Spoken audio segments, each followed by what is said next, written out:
আজকে আমি করেছি মসুর ডালের গরম, গরম বড়া। মসুরির ডালের বড়া খেতে কার না ভালো লাগে? আমার তো দারুণ লাগে। হ্যালো এভরিওয়ান, আসসালামু আলাইকুম। আশা করি আমার সম্পূর্ণ ভিডিওটি দেখে যাবে। এখানে ডাউল ভিজানো আছে, এটা বেটে নেব শিলপাটা দিয়ে।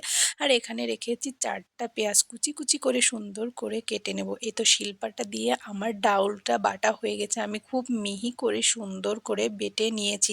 একটুও চোবা, চোবা ছিল না, খুবই মিহিন। তারপর এখানে আমি মতো কাঁচা পেঁয়াজ যে ৪ টা কুচি করে রেখেছিলাম আর এখানে দিয়েছি ২-৪ টা কাঁচা ঝাল কেটে দিয়েছি। তারপরে আমি এখানে ঝালের গুঁড়া, ধনিয়ার গুঁড়া, লবণ দিয়ে সবকিছু যতটুকু পরিমাণ মতো লাগে ততটুক করে, করে দিচ্ছিলাম। আর এখানে দিয়েছিলাম আস্ত জিরা। জিরাটা দিলে আমার কাছে খুব একটা সুন্দর ফ্লেভার আসে।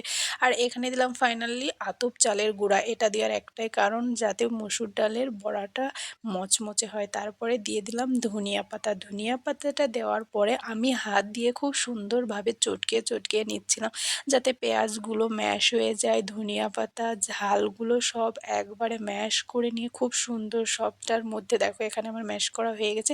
এখন আমি বড়াটার সাইজ করে নিচ্ছিলাম, একটু বড় বড় দিয়েছি। আর কড়াইতে দিয়েছিলাম খাঁটি সরিষার তেলটা দিয়ে খুব সুন্দরভাবে তেলে চুবিয়ে চুবিয়ে ভেজে নেব। এক এক করে দিচ্ছিলাম, দেখো কত সুন্দর করে সবগুলো একরকম হয়েছিল। আর এটা আমি আতপ চালের গুঁড়ি দিয়েছি, যাতে মসুরির ডালটা একটু মানে ফ্যাতনা টাইপের থাকে, এটা যাতে শক্ত এবং খেতে মুচমুচে হয়, ওই কারণে আতপ চালের গুঁড়িটা দিয়েছি। তোমরাও কিন্তু দেবে, খেতে খুব সুন্দর লাগবে।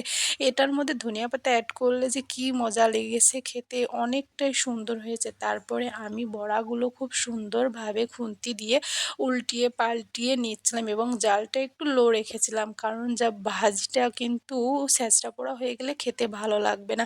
আর অল্প জালে যখন লাল লাল ভাজি হয় তখন খেতে কিন্তু খুব মজা লাগে। এই তো আমার ভাজিটা দেখো প্রায় হয়ে এসেছে, এই তো হয়েও গেছে। আমি উঠিয়ে রাখছিলাম প্লেটে বড়াগুলো। বড়াগুলো খেতে কিন্তু খুবই মজা লেগেছে। আমি আবারও বলছি, সবগুলো বড়াই এখন আমি একটা প্লেটে উঠিয়ে রেখে দিলাম। এই যে ফাইনালি বড়া ভাজা আমার ডান। দেখো আমার বড়াতে কিন্তু একটু কাঁচাও ছিল না, আমি তোমাদের ভেঙেই দেখাচ্ছি। দেখো আমি তোমাদের ভেঙে সম্পূর্ণটা দেখাচ্ছি, বড়াটার মধ্যে কোনো কাঁচা ছিল না, সম্পূর্ণ বড়া প্রপারলি ভাজা হয়ে গেছিলো। আর এভাবে তোমরাও ট্রাই করতে পারবে। আর আজকের ভিডিওটা কেমন হয়েছে কমেন্টে জানিও। আল্লাহ হাফেজ, টাটা।